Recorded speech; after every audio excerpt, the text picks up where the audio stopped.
I'm Ben Bailey, and I believe our homegrown food is world class. The quality of our produce, the skill, creativity and passion of our people is second to none. There is more to the New Zealand food story than ever before. Here at Ahi, we are always striving to use the best local ingredients and tell the provenance of where it comes from. Food is more than fuel to power our bodies. Our food in New Zealand has a unique story. I want to experience its origins and the Kiwis behind it.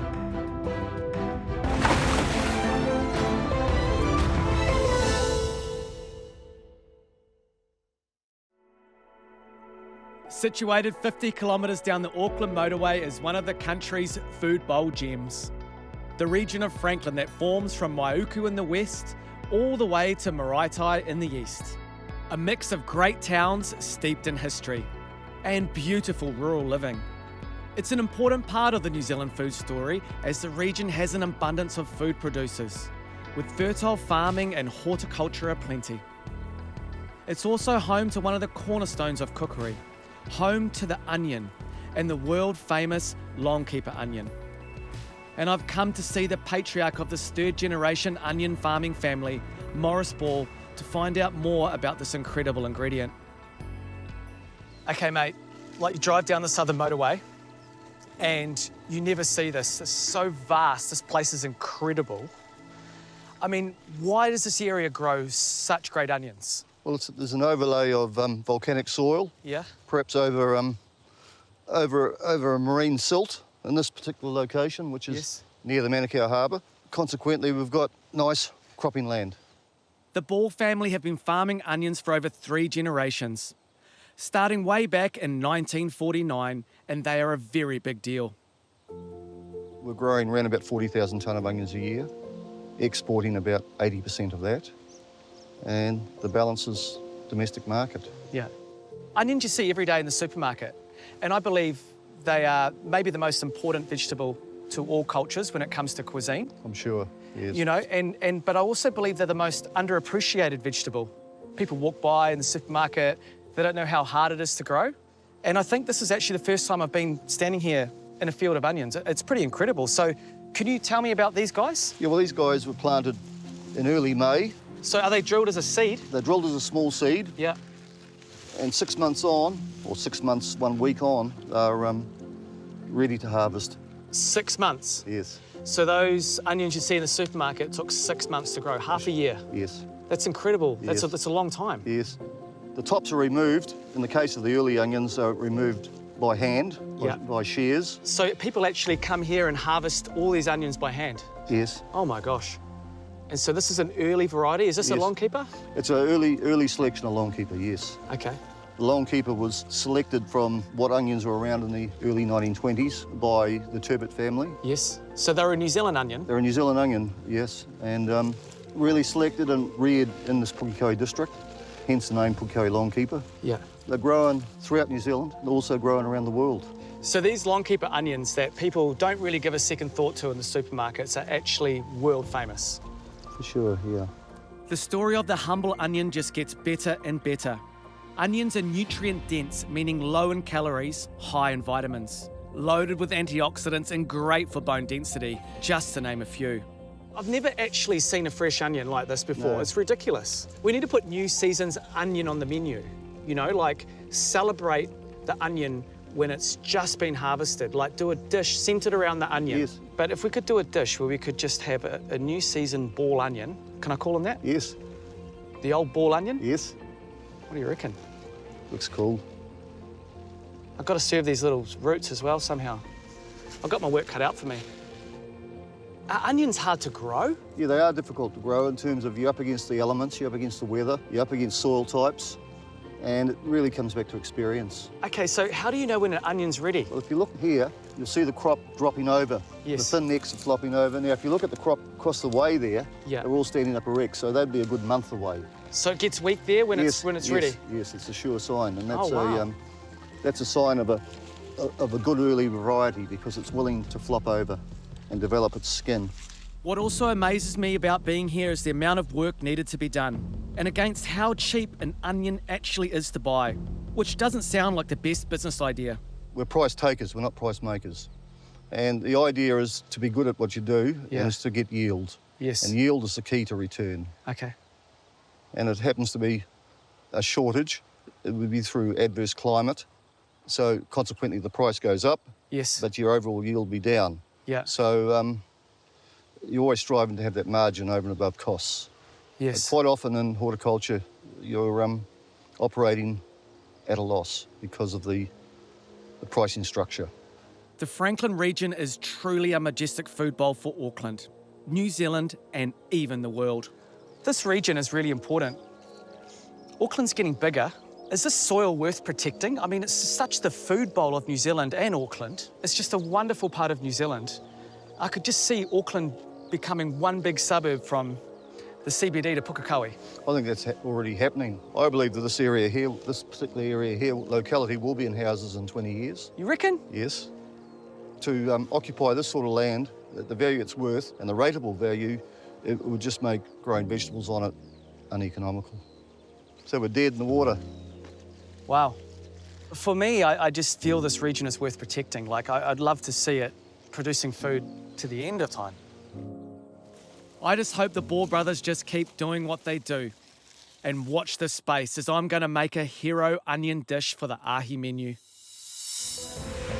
Coming up, I head to the mighty Waikato to witness the beauty of cheese making in a closed-loop system. Wow.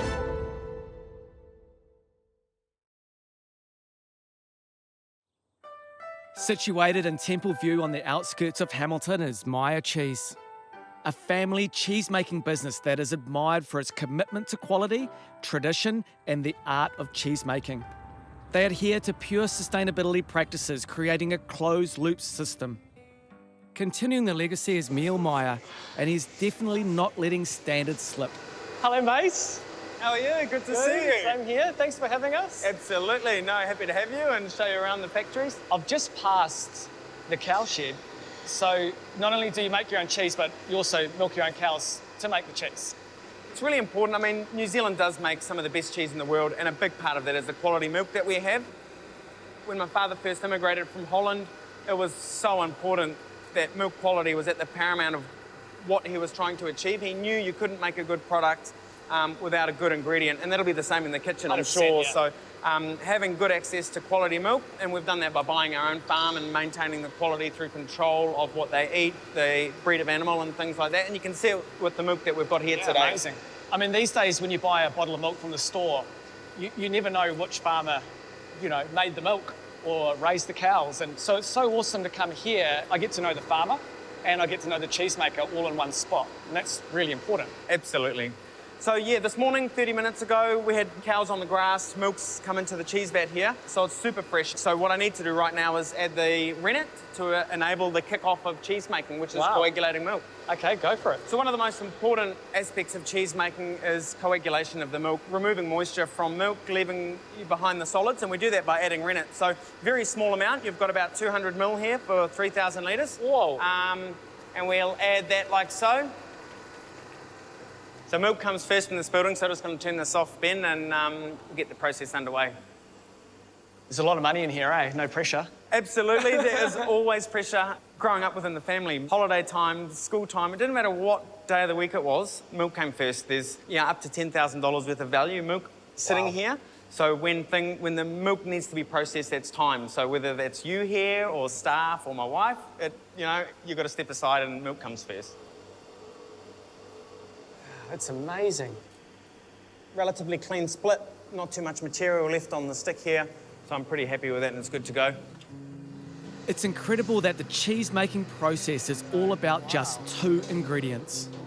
So the rennet, is that still coming from veal, or yes, it still does that? How does that enzyme react with the milk to get that Little Miss Muffet result where the curds and whey split? Absolutely. It's really an interesting kind of miracle. Yes, essentially the miracle is about removing moisture from milk to be left with a solid. So rennet causes the proteins to come together, then you've got the proteins being the solids and the moisture being the whey, and then they separate, and that is the miracle there. So all cheese, blue, brie, gouda, anything like that, essentially is removing moisture from milk, adding some ingredients if you want, blue molds, white molds, flavour like garlic, and then solidifying that into a mold, and then you've got the cheese over some time. And the cheese room is like walking back into history, looking at the family genealogy tree way back in Holland. Wow, look at that. So one of these 10-kilo wheels, 100 litres of milk goes into one of these. 100 litres in that? By the end of today, that's what we can pick up what we've made today. So these sitting here are just under 4 weeks old. How many kilos is that? 10 kilos. So you lose 90% at the moment? Absolutely, yeah. Wow. And it's a really good way or analogy to see how much moisture is lost, or is contained within milk that you end up making the final product with. Wow. But also for consumers out there that wonder why is the product so expensive. Everyone knows the price of a bottle of milk, and if we're making one of these with 100 litres and we're removing 90% of the moisture. So in that respect, I think cheese is really cheap if you're losing 90% of the water, considering the price of milk. You're right. You're right. It's a hard one to argue when consumers have only got a price point to look at. But that's why it's important we invite people like yourselves, consumers, and get out there on social media to share the story of how is cheese made, what's involved. And it's not just the cheese making like you've taken a part of just before. There's all the activity on farm as well that needs to be covered. Moisture removal doesn't end just in the production side of things. It continues in here as well. So every single day, every cheese in this room needs to be turned. What? So I started doing that as a 5-year-old, a 4-year-old, so developed really good shoulders. So show me a turn. So yeah, and essentially turning cheese is quite simple. Grab it, turn it, shift it over a fraction so it gets a dry area of the board. The time has come to get stuck in and make some cheese from our morning's work. Wow. Okay, so what we're gonna do, we're gonna be filling these cheese molds up. You grab a handful of curd, fill it right up to the top. So at this point here, the cheese is quite versatile. We're making a plain, unflavoured gouda. Really lightly press it out, and we try and fill it up to a point where it's slightly mounded as well. So this is a nice amount there. We've pasteurised the milk. We've done the cutting, stirring to remove the moisture. Now we're hooping to collect all the solids, form them into our cheese molds, and then we start the pressing. So you want to put a lid on the top, flip it over, that's the one. And if you think about this was milk, how many hours? 3-4 hours ago. And now hopefully we're going to be able to lift this off. Now we've got our cheese formed, and then we get the net, so you can pop the net over top. And this essentially creates a space between the outside of the mold and the cheese so the moisture can run through and exit. Then we put the cheese mold back on and then flip it over. There is so much more to cheese making than I thought, from how the animals are looked after and the grass they are fed, to the freshness of the milk and the aging process. It's a 365-day-a-week vocation. Even at Christmas time, no presents are opened until the cheese is turned. It's a privilege to meet Meal's parents, the founders of Meyer Cheese. Ben, meet my mum and dad. Ben and Sophia Meyer. Hello. They've taught me everything I know. How are you? Yeah. Lovely to be here, thank you. It's so funny, you think you know a product and you go and taste it at the restaurant and you're like, yum, this cheese is great. But then you come here and you just unravel so much. It's so great. I really There's a lot behind it. And as a huge surprise, Meal has developed a new cheese in honour of his father. An aged Gouda to sit in the Parmesan market, called the Old Master King of Parmesan. Look, there's you on the cover. Oh. It means a lot to me, but also it adds value to the product that we have. 100%, and you know what I love about it? Is that it's better than Parmesan, and it's made here in New Zealand. Thank you. Wow. If you concentrate on quality, that will get you there, and we've known that for all our lives. So in 40 years' time, we're still here making this cheese, and it looks better than ever. The work and the technique and the tradition that's gone into making this product, it's very meaningful. Cheese is definitely not just cheese when it comes to Meyer. It's been a huge eye-opener for me, and their attention to detail has to be admired. Oh, it's delightful. Coming up, I visit Southern Belle and get schooled on the amazing capsicum.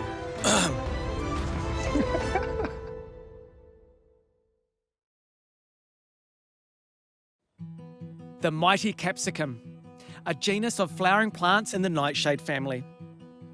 They are sweet, crunchy with a depth of flavour and offer a sprinkle of colour in the winter months. I'm heading to award-winning Southern Belle and Matamata, just by Hobbiton to get a better understanding of these sweet peppers, who just about everyone is cooked with. Hello. Oh, hey. How are you? Good, how are you? Ben, nice to meet you. Yeah, Talbot. How's things? Hello, look at these kids. It's so cute. Hi, how are you, Ben? Hey. And this is true, like I've seen you guys in the supermarket, so you guys are the king of capsicums in the Waikato, maybe the whole of New Zealand. Maybe. Are you keen to show us around? Yeah, absolutely. I've tried growing capsicums at home, and they are bloody hard. Need a really specific climate, so we have climate control computers to control the climate. We also use heating and dehumidifiers to really keep the climate under control. They don't like being cold or too hot. I always see a capsicum as the most adaptable vegetable for the supermarket, right? You know, they're easy to transport, they're quite robust, you know, and in the middle of winter, you've always got some colour. Yes, but it's not easy to grow them in winter. There's not a lot of light around. So we also focus on a lot of green capsicums in the winter time, but you can grow colours through winter as well. So they're actually different plants? Yes, a lot of people think that they go through the whole rainbow of going to green to yellow to orange to red. That's absolutely not the case. They're all different varieties. Yeah. So we have an orange, a yellow and a red variety, Yes. and also a long sweet point capsicum as well. There's just thousands of different varieties. I never knew there was so much to learn about the incredible capsicum. How many kilos do you get off one vine? Do you call it a vine? We call it a plant. One plant produces about 7 to 8 kilos of capsicums. Wow, and I know from nightshades like tomatoes and that they're really prone to pests. How do you control that here? So we use a lot of predatory insects in here, especially predatory mites that will eat the bad insects, so things like thrips and whitefly and that sort of stuff. So we also use little predatory wasps that will lay an egg inside aphids and will basically eat the aphid from the inside out, and a new wasp will hatch from the dead aphid. That sounds gruesome. It is.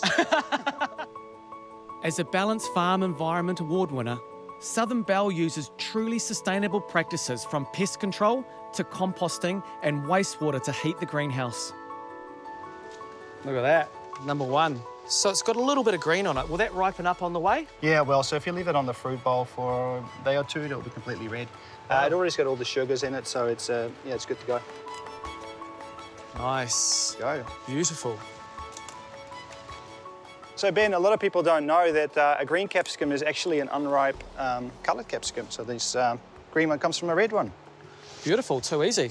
So what about these big long capsicums? They almost look like a chilli but taste like a capsicum. What are they called? They are the Palermo variety. They are about 50% sweeter than a normal red capsicum. Sweeter? Okay, now you're talking. Where are they at? Oh yeah, look at that. That is so cool. Nice shapes, hey? Yeah, they're really interesting, aren't they? Now, do these sell well? These are quite new on the market. Yeah, we sell a lot of them on the farmers market as well in Hamilton and Tauranga. Yes. But a lot of people don't know about them yet, but they're very popular in Europe. It's almost got like a little angry face in it. It's like an angry capsicum. As the team know, back at Ahi, I'm a massive fan of chilies. We grow an Avital variety chili, which is a cayenne chili. It's a medium hot, but really nice flavour. Okay, cool. Should we go look at those? Sure. These look awesome. Look at that. It's perfect. Nice, eh? I wonder what these chili leaves taste like as well. Some people eat them like a spinach. Okay, the flavour of these, a little bit spicy. They've got a good kick to them, but they're considered a medium heat. But yeah, great flavour. So you recommend I try it? But guys, okay. Feel the burn, Ben. Am I going red? Not yet. Takes a while. Just that moment where you want to be tough. Yeah. You guys have any milk here? Yes, not close by. No, it's not too bad. What do you think of the flavour? Very sweet. Not that hot. I'm trying to be tough on camera, eh?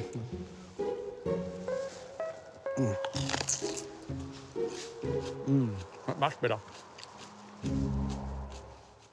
Southern Belle don't export as all its produce is sold domestically, and you've probably just eaten one. However, they export the mighty Feijoa of all things. The really unique thing that we do, I guess, is growing Feijoas next to the capsicums. I don't think there's a lot of other people doing that.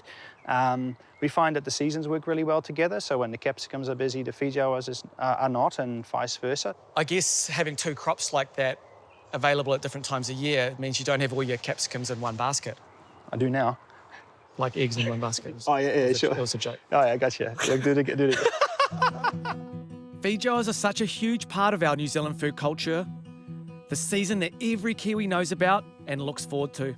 So this is very unique to espalier the Feijoa. Yeah, we were the first to do it. It's now a really good, proven way of growing Feijoas. I mean, wow, look at the flowers. They look so much like Pahutakawa, don't they? Yeah, absolutely. They're actually family of Pahutakawa. Of course they are. Actually, the leaves look like it too. Yeah, they're stunning, for sure. Most orchards, vineyards spend a huge amount of time trying to keep the birds away. But not this place. Birds are the key. A lot of people don't know, actually, that the flowers are actually pollinated by birds. So the birds actually eat the petals of the flowers. These petals? Yeah, they're really sweet. You can actually eat it yourself. They're really, really sweet. Yeah, the birds, so they eat the petal, and the pollen gets on the feathers on their head, and they pollinate the next flower. So sweet, guys. This could be the revelation of the whole season. Make a dessert out of that.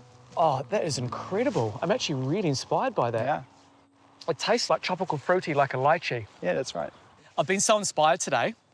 Capsicums seem really boring when you see them in the supermarket, but there's so many layers to them, and they're so actually interesting. The plant themselves, everything. Finding those leaves to cook with, I think, is really good. Well, thanks for having me anyway. I really appreciate it. Oh, no problem. Awesome. Cool. Let's get out of the rain.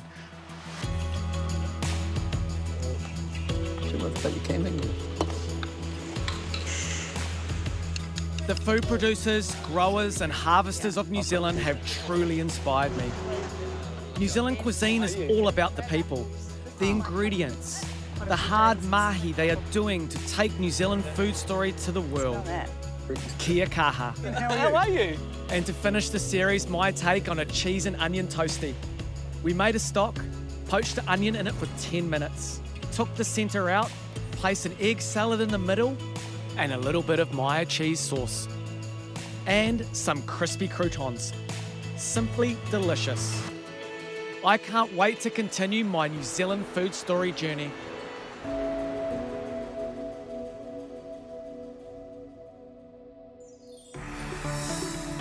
A New Zealand food story was brought to you by Balance Farm Environment Awards, promoting sustainable farming and growing.